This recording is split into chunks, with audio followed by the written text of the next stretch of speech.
Bonsoir et bienvenue dans cette soirée popcorn. Ce soir, on va parler de Pleasantville.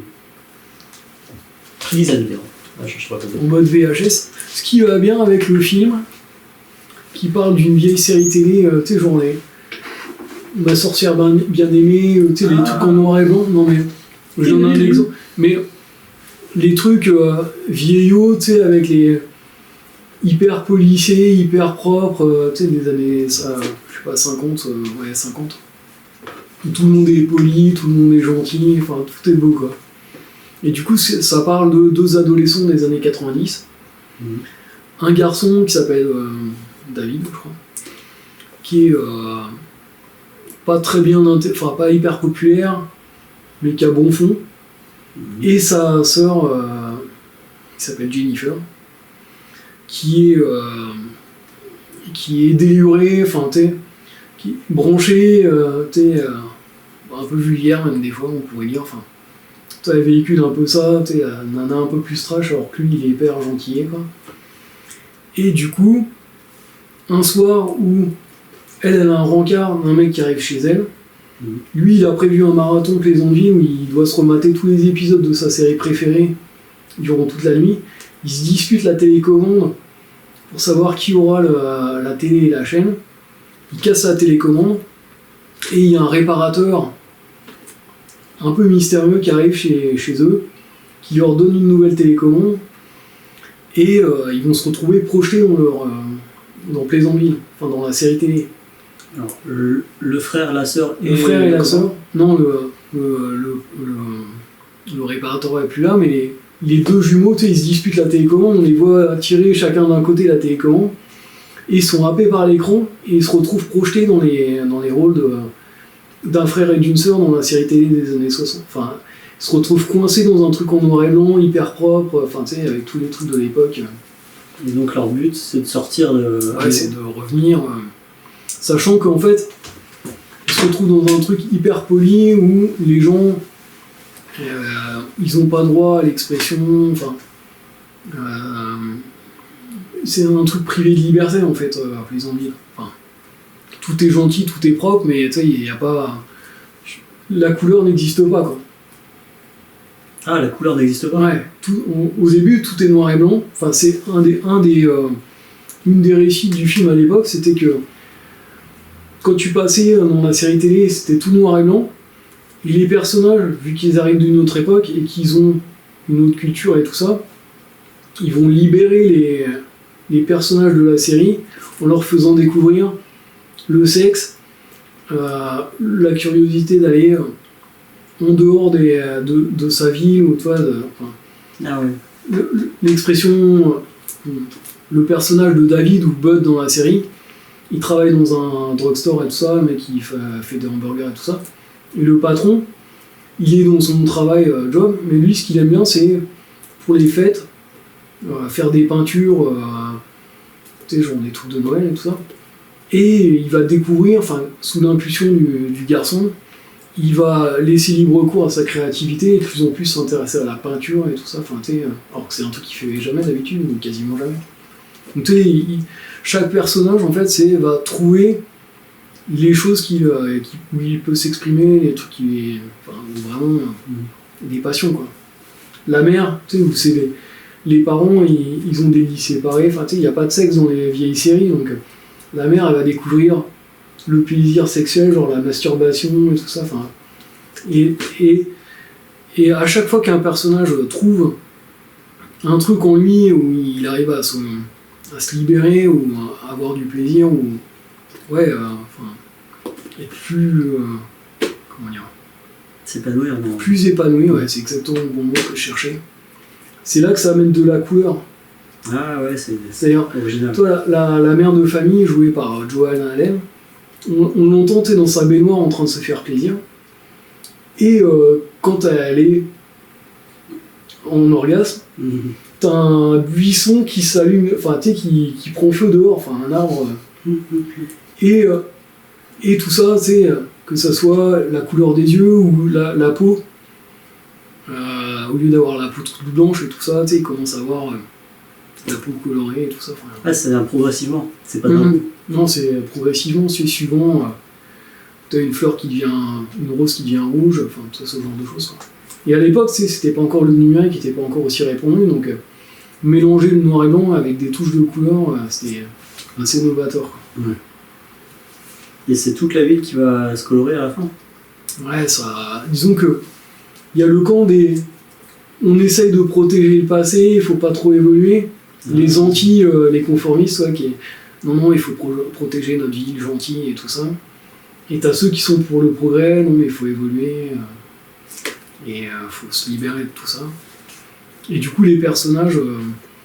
Le personnage de David, qui est joué par Tobey Maguire. Ah ouais. Ah ouais, non, mais c'est un gros casting, quoi. Mais à l'époque, il était pas connu, Tobey Maguire. Il était connu, il avait fait des rôles, justement, dans des films comme ça, un peu plus indépendants, mais il avait pas encore joué Spider-Man, tu vois. Et du coup, lui, au début, qui est un peu le garçon gentil, qui est pas populaire, il va jouer le rôle d'une sorte de guide, professeur pour plein des personnages. Enfin, tu sais, il est un peu plus mature, finalement, que les autres. Et enfin, c'est hyper intéressant de voir le frère et la sœur, qui au début se détestent, leurs relations vont évoluer, et à la fin tu sens qu'il y a un respect de l'un vis-à-vis de l'autre. La sœur, elle est jouée par Reese Witherspoon, je sais pas si tu te rappelles. T'as une photo de elle? Tu cherches, elle avait joué La Revanche d'une blonde, elle avait joué Sex Intention, que je disais, la fille qui est blonde. Elle a joué dans l'état de rôle. Je me demande même si elle a pas eu l'Oscar de la meilleure actrice. C'est plus le nom du film, mais c'était une nana droguée qui partait en forêt, tout ça. Enfin, il y a un truc comme ça. Mais c'est une super actrice, j'adore. Et Jeff Daniels, qui a joué dans Dumb and Dumber, par exemple, c'était pas Jim Carrey, mais l'autre. Ah, oui, ouais. Enfin, lui, par contre, il a joué dans des tas de films hyper différents. Enfin, vraiment, un super acteur aussi. William H. Macy, c'est pareil. C'est des acteurs hyper cotés et qu'on a vu dans plein d'autres films.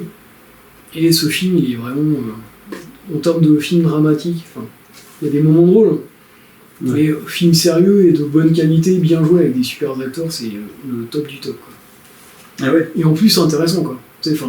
Le côté, les deux époques et comment tu fais évoluer, comment tu te libères et comment tu t'épanouis, justement, comme tu disais. Du coup, tu mettrais quelle note? Du 18, quoi. Ah ouais, c'est un top niveau, quoi. Ah ouais, en plus il y a le côté à l'époque vraiment mélanger visuellement c'est hyper beau parce que tu vois, t'as le mélange du noir et blanc et des touches de couleur, c'est limite comme des peintures, quoi, certains décors et tout ça. Il avait fait ça dans Oz aussi, sauf que là c'est peut-être le magicien d'Oz. Ah ouais. Lequel? Le premier, je crois. Ah ouais.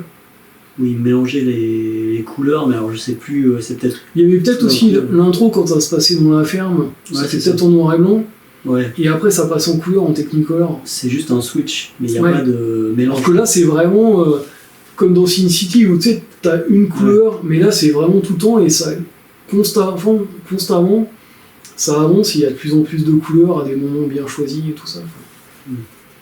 Et non, c'est marrant aussi. Après, je vais pas trop en dévoiler, mais la nana qui est délurée, qui va initier les jeunes hyper propres au sexe. Mais comment elle fait pour faire ça? Comment elle fait? Pour les initier au sexe? C'est pas compliqué, hein. Tu vas à l'arrière d'une bagnole et... elle a du sexe sérieux. Ah ouais. Non, c'est vraiment... le mec qui lui donne un rencard, lui, tout ce qu'il espère, c'est lui tenir la main, tout ça, puis elle dit non, mais vas-y, c'est elle qui prend les devants et qui le drague, alors que ça se fait pas à l'époque. Il y a tout ça, quoi. Et ce qui est marrant, c'est que la nana qui est hyper délurée au départ, tu te rends compte que c'est pas le sexe qui va l'épanouir, en fait. C'est une autre activité beaucoup plus intellectuelle. Je trouve que c'est vachement intéressant de voir comment les personnages ils grandissent. À la fois, il y a dans la fiction, ils servent les frères et sœurs, ils servent de mentors, on va dire. Il y a le renversement des codes aussi, c'est un peu comme dans Retour vers le futur, je pensais en regardant le film. Ou dans Retour vers le futur, c'est Marty qui va guider son père pour qu'il arrive à rencontrer sa mère et qui lui sert de conseiller. Et là, il y a un petit peu la même chose dans le sens où c'est deux adolescents qui vont guider leurs parents, tu sais, pour qu'ils arrivent à évoluer. Et les parents dans la fiction, dans Pleasantville, mais aussi dans la vraie vie. Parce que par exemple, la mère des deux frères et sœurs, c'est une femme, tu sais, qui est pas très heureuse, qui est séparée, tout ça. Ses rendez-vous amoureux, ça fonctionne pas trop. Et justement, le garçon, il va être là pour l'épauler à un moment donné, et lui-même, tu sens qu'il a gagné en assurance au cours de cette aventure et tout ça. Enfin, c'est un beau film, quoi. Ok. Donc ça donne envie de le voir, là. Hein. Ah ouais. C'est un petit chef-d'œuvre. J'ose le dire. Tu t'as dit le réalisateur? Alors, le réalisateur, il s'appelle Gary Ross.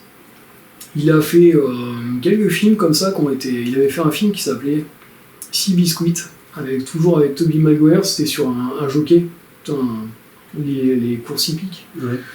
Et je crois que c'est lui qui avait fait aussi le premier film de la saga Hunger Games, si je raconte pas de bêtises. Ah ouais.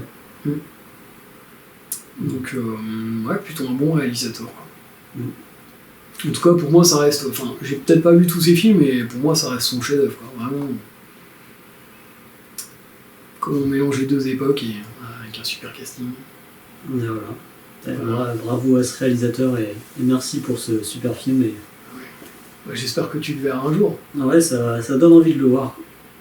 Il faut... Et trouver le temps. Ouais. C'est ça. C'est sur ma liste alors. Ma liste des films à regarder. Ok. Et voilà. À la prochaine et merci de nous suivre. Et regardez des VHS. Ouais. Regardez des films. À la prochaine. Salut.